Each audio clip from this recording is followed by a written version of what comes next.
So, Mr. Montgomery, are you feeling depressed in any way? Do you feel like you might harm? He flat out told me he was going to harm. You know, I went to the police to try to get my daughter back as a last resort, but pretty sure your family agreed also to not contact the police for every little thing.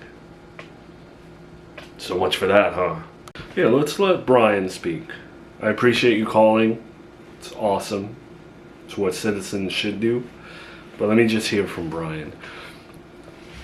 I know your case. I briefly know what you've been through. I know this could be a hard time for you, right? You don't want to do anything that you can't undo, right? You know what, officer? I appreciate the humanity here. I also know you're doing your job.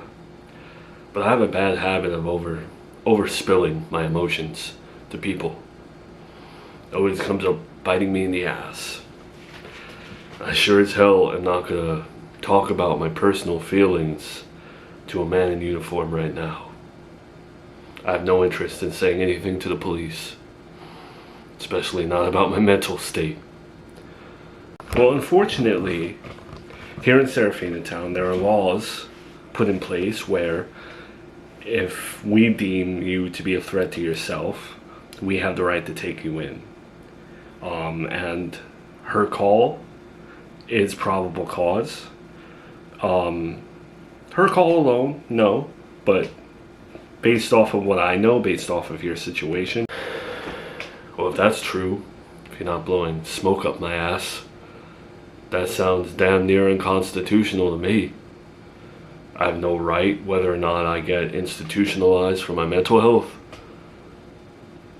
Don't sound right.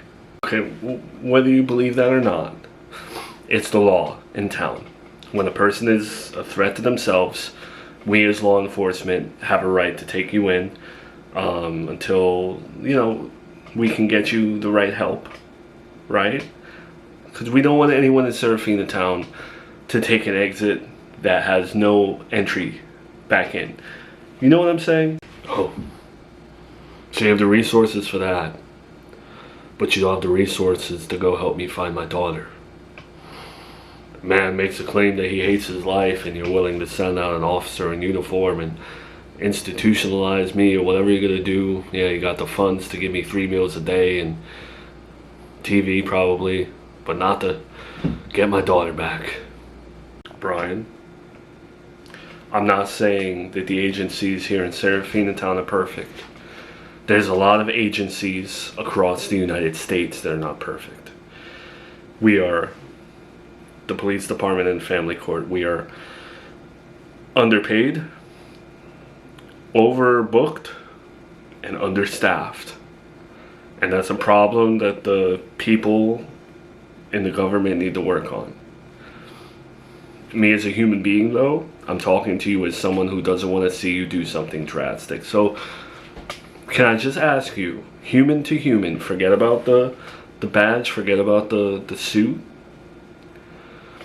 Is everything you're going through right now too much for you? And there's no shame in admitting that to me.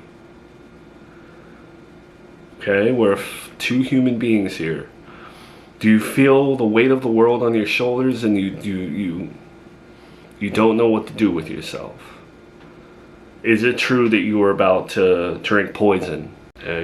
Before I joined the military, I spoke to a lot of vets who said that they went to counseling and therapy and then it was used against them later on. They were disqualified from things. I'm not saying that's the exact situation right now, but I know what it's like to overshare with the wrong people.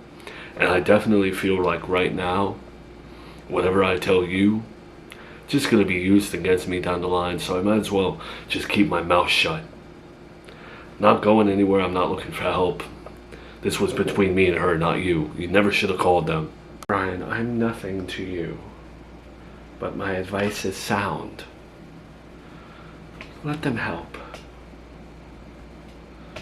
Sounds like you need it.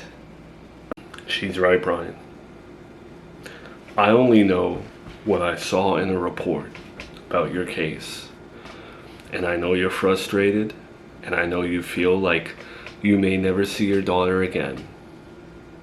But I can guarantee you, the only way that you will never see your daughter again is if you take that exit that you were trying to get from her.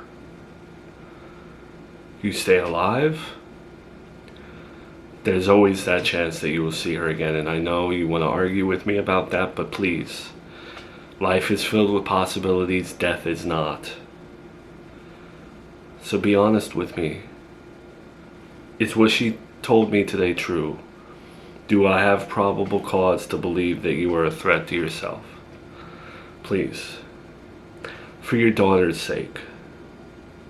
Everyone keeps telling me that Charlotte's not my daughter. I can't take it anymore. I just can't. Not everyone. I'm not saying that. There may be people in your life that say that. But there are billions of other people in this world who don't know your situation. And I'm sure that your daughter herself would not look you in the eyes when she's older and tell you that you're not her dad. And isn't she the only one that matters? You'll never know if you take that exit. So, was her call correct? Yeah. I asked her to poison me. Not doing great. And I think I need help. I'm spiraling. And I feel like my back's against the wall. And I can't find my daughter, and I never am going to. And I don't know how to deal with that. So yeah, I need help. Her call was right. Okay. I applaud you for being honest with me. So why don't you come with me? We'll get you the help you need. I promise. We're not so understaffed where we don't have the resources for that. Alright? Do it for your daughter. Come with me.